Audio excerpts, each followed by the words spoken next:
मैं डिंडोरी जिले से बाहर नहीं निकला, लेकिन दादा जिस दिन से बाहर गए हमारे बीच से अब कभी लौट के नहीं आएंगे, वहां चले गए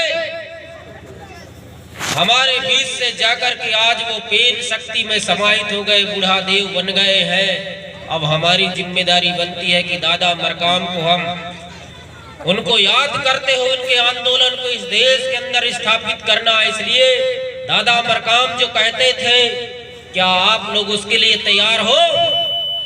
बताओ कितने लोग तैयार हो, कितने लोग राजपाट करना चाहते हो? हाथ उठाओ जरा। बिल्कुल। अरे बहुत कम लोग हाथ उठा रहे हैं। ये कांग्रेसी हाथ मत उठाओ भाई, दादा मरकाम पूरा हाथ उठाओ के संदेश दिया जाए। पूरा ऐसा मुट्ठा बांधिए। जल जंगल जमीन चाहिए कि नहीं चाहिए? आपके बाल बच्चों को रोजगार चाहिए कि नहीं? चाहिए। आपको धंधा व्यापार चाहिए कि नहीं? चाहिए। राजा बनना है, आपको कंपनी चाहिए कि नहीं? अरे पर्दा नहीं बनना है, राजा धरती के मालिक आपको बनना है कि नहीं? इस देश के और इस प्रदेश के मुख्यमंत्री आपको बनना है कि नहीं? बनना है। तो हाथ ऐसा उठा करके आप अपना समर्थन दिखाइए। ये रानियां नहीं बनना चाहती क्या हमारी मातृशक्ति? रानी दुर्गावती नहीं बना है। अरे हमारे लोगों का इतिहास पढ़िए। मंडला में इतने सारे किला महल है, आपके बालाघाट में लांजीगढ़ है, जहाँ तेकामों ने राजपाट किया। उस जगह का आप राजा रानी बनना चाहते हो कि नहीं? नहीं बनना चाहते। नहीं बनना चाहते क्या? आज भी आप खंती खोदना चाहते हो? लोगों ने हमारे इस देश के जो राजनीतिक दलों ने क्या किया, हमको कोई नक्सलवादी बना दिया, हमको किसी ने माओवादी बना दिया, हथियार उठा दिया, उठाने का काम दे दिया, दरी फट्टी उठाने का काम दे दिया, लड़ाई झगड़ा का काम दे दिया। कभी संवैधानिक अधिकार प्राप्त करके अपनी बात को इस देश के अंदर बोलने का अधिकार किसी ने नहीं दिया, किसी ने मंच नहीं बनाया, कोई नहीं बना। दादा मरकाम ने बना के दिया। आज भी आप लोग सो रहे हो, आज भी आप सो रहे हो, जागने का प्रयास नहीं कर रहे हो, तो क्या करें हम?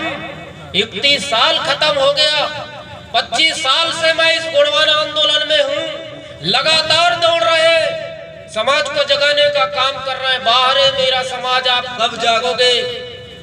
उत्तर प्रदेश में 6% अनुसूचित जाति के लोग हैं, जिसकी पार्टी रामविलास पासवान, जानते हैं रामविलास पासवान को? उसके समाज के लोग मात्र 6% है उत्तर बिहार में। बिहार में 6% है और वो देश के अंदर राजनीति करता है। हम मध्य प्रदेश में मालूम है 35 से 36% है, 47 विधायक हैं, 80 विधानसभा क्षेत्र में आदिवासी निर्णायक भूमिका में होते हैं, और हम लोग अभी एक तो सरपंच बनाने में समस्या पैदा हो रही है, एक विधायक नहीं बना पा रहा है। ये स्थिति हमारे समाज की है। अनुसूचित जाति के लोग हैं, वो रामविलास पासवान जी अनुसूचित जाति से आते हैं। बिहार में उनका 6% आबादी है, 6% आबादी है और 6 सांसद है, 6 सांसद है, समझ रहे? 6 सांसद है, 25 विधायक हैं बिहार में। जिसकी भी सरकार बने उस सरकार में लोग मंत्री बन जाते हैं। कांग्रेस की सरकार आएगी तो रामविलास पासवान के लोग मंत्री होते हैं, बीजेपी की सरकार आएगी तो रामविलास पासवान के लोग बीजेपी मंत्रिमंडल में भी सरकार में रहते हैं, मंत्री बनते हैं। आदिवासी लोग हर प्रदेश में ज्यादा से ज्यादा उनकी आबादी है, लेकिन आदिवासी कभी सुधर नहीं पाया। उस बात को दादा मरकाम ने सुधारने के लिए आपके लिए गोंडवाना आंदोलन लेके आया कि इस देश के अंदर हमारे आदिवासी लोग राजा थे। इस देश के 258 रियासतों के राजा आदिवासी लोग थे। ये बात बताने के लिए दादा ने इस आंदोलन को लाया और 31 साल से आपको बताने का काम किया, 45 साल अपने जीवन का दिया, फिर भी आज हमारे समाज के ना युवा जाग पा रहा है, ना मातृशक्ति जाग रहा है, ना कोई नहीं जाग रहा है। इतनी दुर्गति है, इतना ज्यादा आप लोग कांग्रेस या भाजपा के पता नहीं कौन सा अभिशाप लग गया है, अभी भी आप लोग जग नहीं पा रहे हैं। ये बालाघाट जिला तो परिणाम मूलक जिला था। 2003 में दादा हीरा सिंह मरकाम जी के नेतृत्व में यहाँ से एक विधायक पैदा हुआ था। यहाँ से एक विधायक जीते थे ना हमारे, एक विधायक हमारा यहाँ से दरबू सिंह उइके जी जीत कर गए थे। उस समय मध्य प्रदेश की सरकार हिलने लगी थी, उस समय मध्य प्रदेश की सरकार हिल रही थी। आज भी गोंडवाना आंदोलन के कारण देश की सरकार हिल रही है, इतनी बड़ी ताकत है। गोंडवाना का एक भी विधायक सांसद नहीं है, फिर भी नरेंद्र मोदी का हृदय कांप रहा है, अंदर से हिल रहा है देश का प्रधानमंत्री। इस देश के उपराष्ट्रपति आपका जय जयकार करता है। इस देश के मुख्यमंत्री शिवराज सिंह चौहान, इस प्रदेश के मुख्यमंत्री शिवराज सिंह चौहान को रात में नींद नहीं आ रही है। रात दिन वो गोंडवाना के लोगों को, आदिवासियों के नाम पर सपना देख रहा है। जगह जगह चौक चौराहों में हमारे महापुरुषों का जय जयकार कर रहा है। आज से 2003 के पहले कोई नाम लेने वाला नहीं था, कोई आदिवासियों का नाम नहीं ले रहा था। न कोई शंकर साहब को भजता था, न रघुनाथ साहब को, न दुर्गावती का नाम लेते थे, न संग्राम साह का नाम लेते थे, न कोई गोंडवाना की बात करता था, न कोई पीला झंडा रखता था, न कोई सतरंगी झंडा नहीं था। 2003 के पहले इस क्षेत्र में, इस जिले में, इस प्रदेश में कोई भी गोंडवाना नामक सामाजिक संगठन नहीं था, कोई जय सेवा कहने वाला नहीं था, कोई जय बड़ादेव कहने वाला नहीं था। लेकिन 2023 में दादा हीरा सिंह मरकाम ने मध्य प्रदेश में 3 विधायक दिया तो सारे लोगों की कान खड़ी हो गए और आज सब लोग पीला गमछा सतरंगी झंडा की बात कर रहे हैं। इतनी बड़ी ताकत दादा हीरा सिंह मरकाम ने दिया, फिर भी आप लोग नहीं जाग पाए, फिर भी आप लोग नहीं जाग पाए। और इस जिले से एक विधायक होता था, आज आप 0 में आ गए। आज अगर सबसे ज्यादा शोषण अत्याचार हो रहा है तो बालाघाट में हमारे लोगों को नक्सली के नाम पर मार दिया जाता है। नक्सली भी हमारे आदिवासी फर्जी हो जाता है, मारने वाला भी हमारा आदिवासी होता है। दोनों तरफ से हथियार रखाने का काम इन्हीं सरकारों के षड्यंत्र से हो रहा है साथी, और इसे बंद कराने का काम गोंडवाना आंदोलन ही कर सकता है। इसलिए उस दिशा पे हमको काम करना है, उसको समझने की आवश्यकता है। हम कल भी राजा थे, आज भी राजा हैं, इस बात को समझने की आवश्यकता है साथियों। जब हमारे वीर नारायण सोना खान जी जब थे, जीवित थे, राजाओं का राजकाल था, तो यही वीर नारायण सोना खान जैसे लोग अंग्रेजों को चना चबा दिए थे, लोहे का चना चबाते थे, रगड़ रगड़ के खदेड़ खदेड़ के अंग्रेजों को मारते थे। तो आज जो हमारे देश में, हमारे प्रदेश में जो गोरे अंग्रेजों के अलावा जो काले अंग्रेज हमारे यहाँ हैं, उनको खदेड़ने का काम कौन करेगा? अपन ही तो करेंगे, कौन खदेड़ा? कौन करेगा बताओ? हम करेंगे, गोंडवाना के लोग करेंगे, हम करेंगे। इसलिए साथियों आप लोगों का समर्थन नहीं मिलता। हमारे क्षेत्र में इस तरह की बात होती तो सबका रोंगटे खड़े हो जाते हैं। वो ताकत पैदा करने की आवश्यकता है, समझने की आवश्यकता है। उस समय भी अंग्रेजों के नाक में दम करके रखे थे, आज भी गोंडवाना के लोग भाजपा कांग्रेस के नाक में दम करके रखे हैं। आज भी हम गोंडवाना के लोग कांग्रेस और भाजपा के नाक में दम करके रख दिए हैं। उनकी शासन और सत्ता है, हमारी शासन सत्ता नहीं, एक भी विधायक नहीं है, लेकिन हम अपनी बात को पे अड़े हैं। 1 नवंबर 1956 में जब देश में पूरे राज्यों का बंटवारा हो रहा था भाषा, जाति, धर्म के आधार पर, हमारे लोगों को गोंडवाना राज्य क्यों नहीं दिया गया? हमारे राजा महाराजाओं के इतिहास को इतिहासकारों ने और इन सरकारों ने हमें हमारे राजाओं का इतिहास क्यों नहीं लिखा? इस बात की लड़ाई है साथियों, समाज के मान सम्मान की लड़ाई है। आज हमारे बहन बेटियों की इज्जत आबरू लूट रहा है। कोई हमारे विधायक, कोई हमारे समुदाय के सांसद विधायक लोग निकल के आते क्या? कोई सुनने वाला, कोई हमारी बात करता क्या? कोई नहीं सुनने वाला। कभी हमारे लोग काम करते उसकी मजदूरी दिलाने कोई आता क्या? अरे नहीं सुना, ऊपर कोई नहीं आ रहा, सिर्फ गोंडवाना के लोग आते हैं। आपके बालाघाट में अभी हमारे उइके जी बोल रहे थे कि 700 से अधिक गांव विस्थापित हो रहा, कोई बोल रहा क्या? कोई नहीं बोल रहे हैं, कोई नहीं बोल रहा। अभी 1 साल पहले यहाँ एक नक्सली के नाम पर एक घटना हुआ, फर्जी मुठभेड़ में आदिवासी भाइयों को, हमारे सगा समाज के लोगों को मार दिया गया। कांग्रेसी लोग खूब हल्ला पीटे, राजनीति कर लिए, लेकिन निष्कर्ष क्या हुआ, रिजल्ट क्या आया? कुछ भी नहीं। इस तरह से हमारे साथ ये कांग्रेस और भाजपा के लोग इनकी सरकारों ने 45 साल से कांग्रेस ने हमारे साथ धोखा किया, आज 18 साल से हमारे साथ बीजेपी ने धोखा किया। हमारे बैकलॉग के 1,40,000 पद आज भी रिक्त है, हमारे बाल बच्चों को नौकरी नहीं मिल रही। ये स्थिति है। इस देश की खनिज संपदा को बड़े बड़े विदेशी लोगों को बेच दिया जा रहा है। इसलिए गोंडवाना के लोगों, गोंडवाना के रानियों, गोंडवाना के राजा महाराजाओं, राजकुमारों, आप कब जागोगे? आपके धरती से जो सोना हीरा चांदी जो निकल रहा है उसको कैसे हाथ में लेना है, शासन सत्ता में कैसे आना है, उसकी लड़ाई लड़ने के लिए आपको इस गोंडवाना आंदोलन के माध्यम से, गोंडवाना गणतंत्र पार्टी के माध्यम से आपको पंच, सरपंच, जनपद और जिला पंचायत से लेकर के विधानसभा में आपको अपना राजकुमार को भेजना होगा राजगद्दी संभालने के लिए। तब आपके साथ न्याय होगा, और नहीं तो आज भी हम लोग 75 साल से चले जा रहे, आगे भी चलते रहेंगे।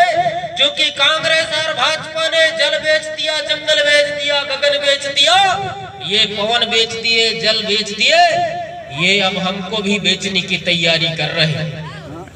वो तैयारी ये लोग कर लिए साथियों। बताइए, आजादी के बाद क्या ये जंगल किसके था? किसका था जंगल?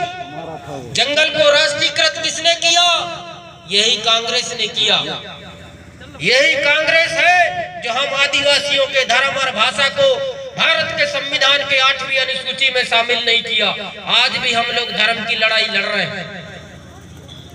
आज भी हम लोग धर्म की लड़ाई लड़ रहे हैं। आज भी हम राज्य की मांग कर रहे हैं, हमारी बात नहीं सुनी जा रही है। हमारा संवैधानिक अधिकार, हमारा आरक्षण खत्म हो रहा है, हमारे लोगों को रोजगार नहीं मिल रहा है। किसका देन है? कौन रोका है? यही कांग्रेस और भाजपा के लोग रोके हैं, और इनको हम लोग गले से गले मिला करके आज भी सत्ता में भेज रहे हैं। लोग कहते हैं कि हम आदिवासियों की सरकार बनाएंगे। ऐसे कई हमारे बीच में कबूतर आए, 2018 में ऐसे कबूतर आए, पूरे मध्य प्रदेश के आदिवासी क्षेत्र में, आदिवासी क्षेत्रों में रैली रेला के माध्यम से अपना यात्रा निकाल लिए। बोले कि 2018 में आदिवासियों की सरकार बनेगी, 5वीं अनुसूची को लागू करेंगे, आदिवासी क्षेत्र के जो भी खनिज संपदा है उसको ग्राम सभा को देंगे। लेकिन क्या हुआ? 15 महीने में कांग्रेस की सरकार थी, कोई चीज मिला क्या? किसी को कुछ नहीं मिला साथियों। बल्कि आदिवासी सरकार बनाने को कहने वाले जो आदिवासी लोग थे वो गैर आदिवासियों की सरकार बना दी। गोंडवाना के साथ भितरघात हुआ, विश्वासघात हुआ। गोंडवाना के लोग छोटे छोटे संगठन में बट गए। आज छोटे छोटे संगठन में बट गए, समाज के लोगों को छोटे छोटे टुकड़े करके गाड़ दिया जा रहा है। कौन आ रहा है सामने? कोई नहीं आ रहा है।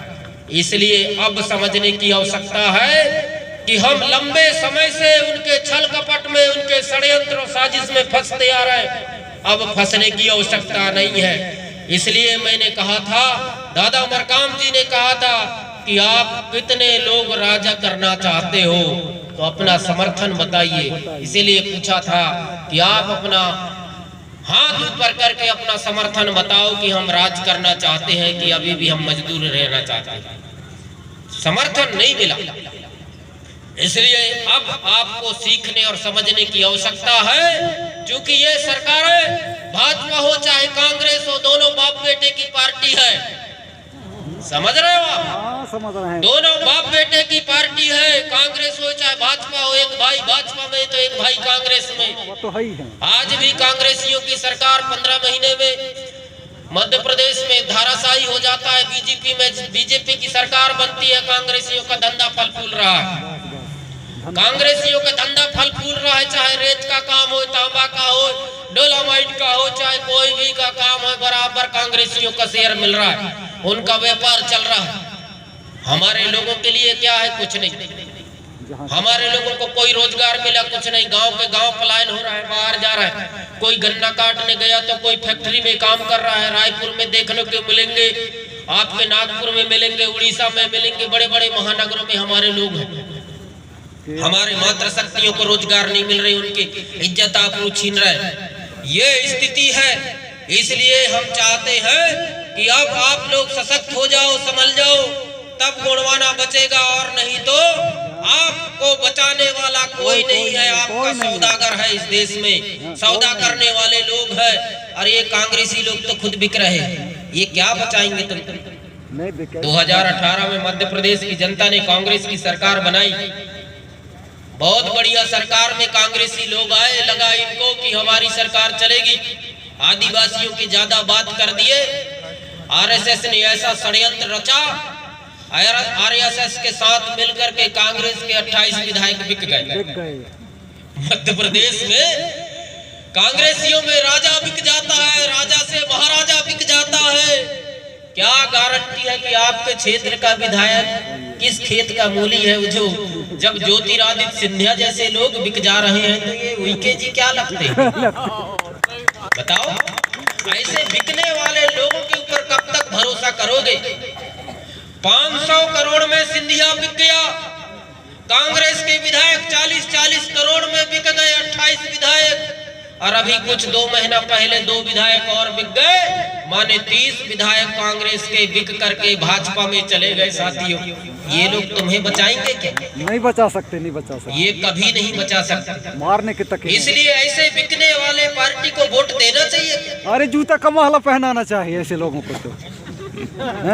ऐसे बिकने वाले लोगों को गांव में नहीं घुसने देना चाहिए। इनके कारण हमारा 5वीं अनुसूची आज तक लागू नहीं हुआ।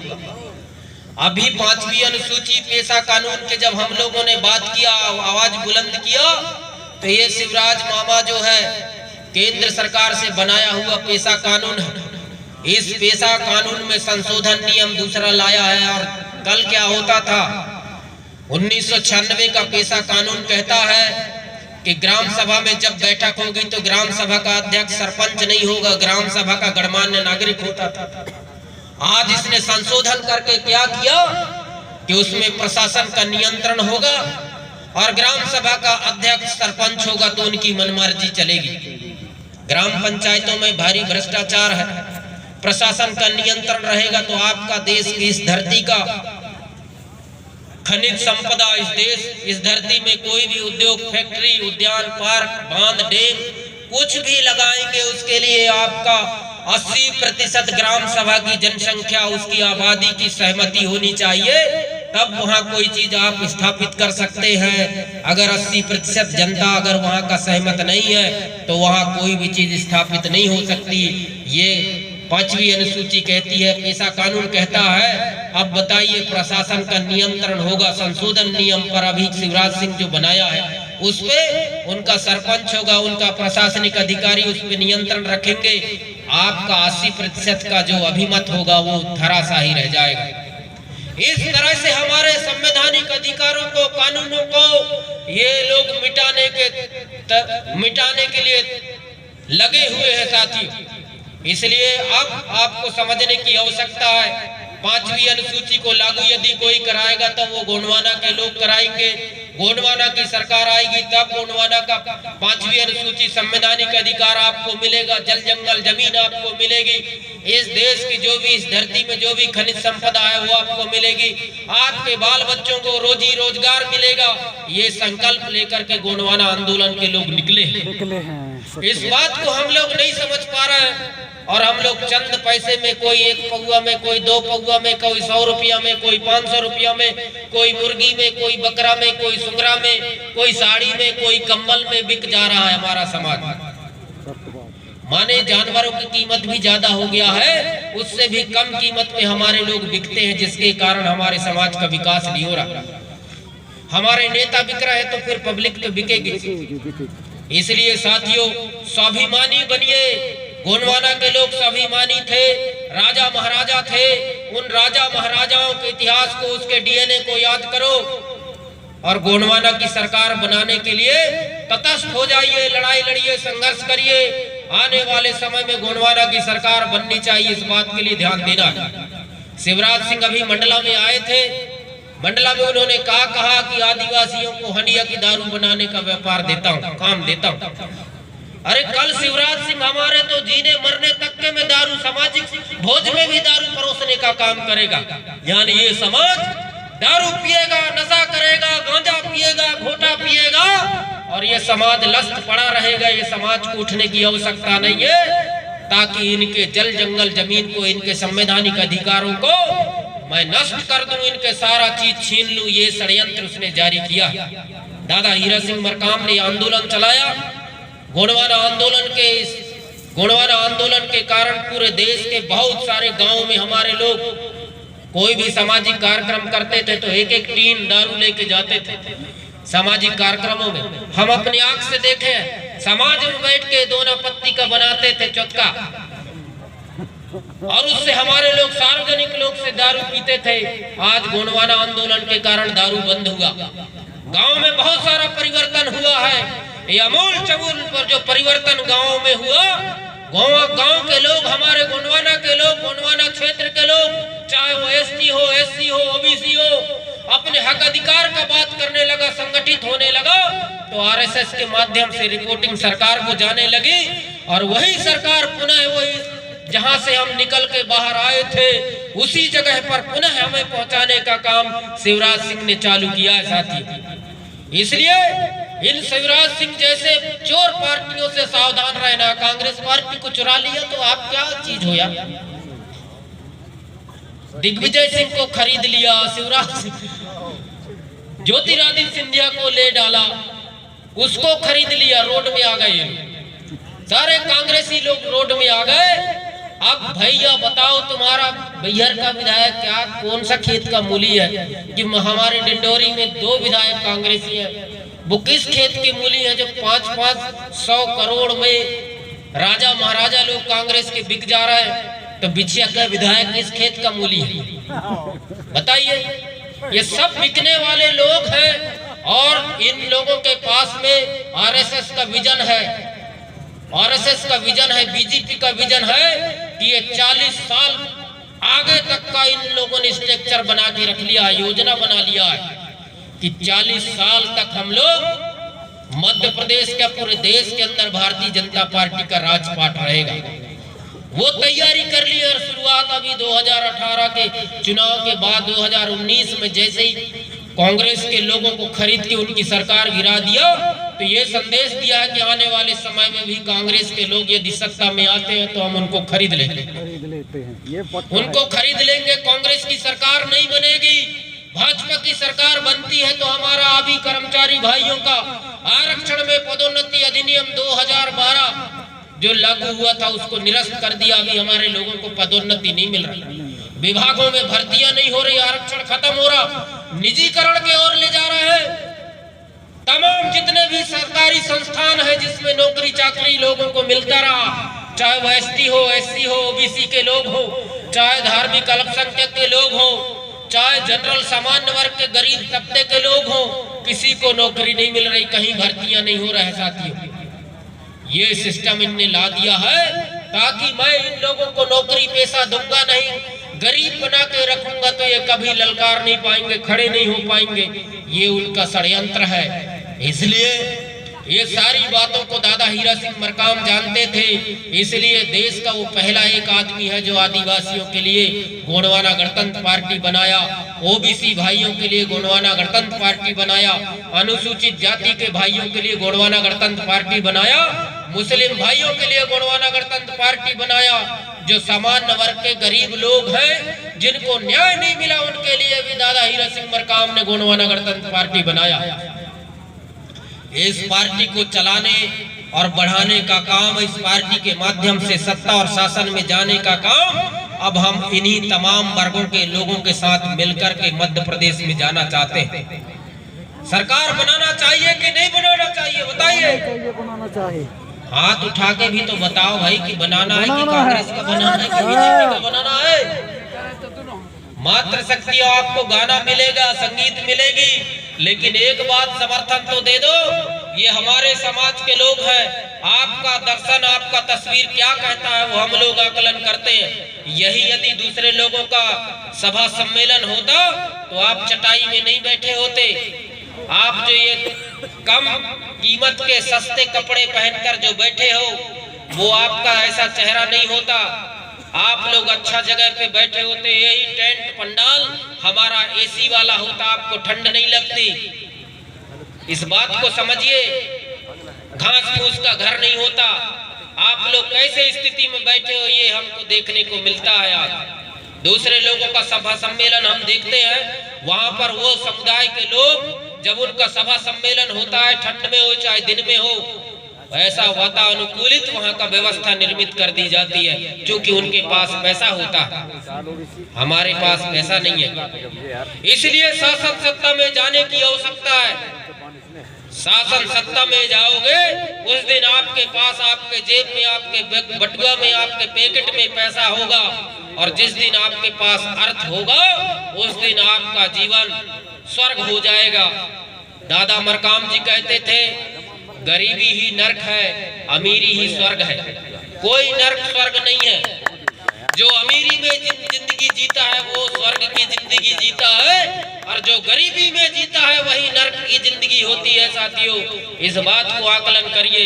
इसलिए शासन सत्ता में हमको 2023 में जाना पड़ेगा, और नहीं तो हमारे साथ बहुत स्थिति बेकार होने वाली है। अभी पूरे बालाघाट के जितने भी आदिवासी क्षेत्र है उनका सबका सर्वे हो रहा, आने वाले समय में खाली करवा दिए जाएंगे। कोई बोलने वाला नहीं है। आवाज उठाओगे तो गोलियों से भूंज दिया जाएगा। कांग्रेस भाजपा के लोग बोलने वाले नहीं है।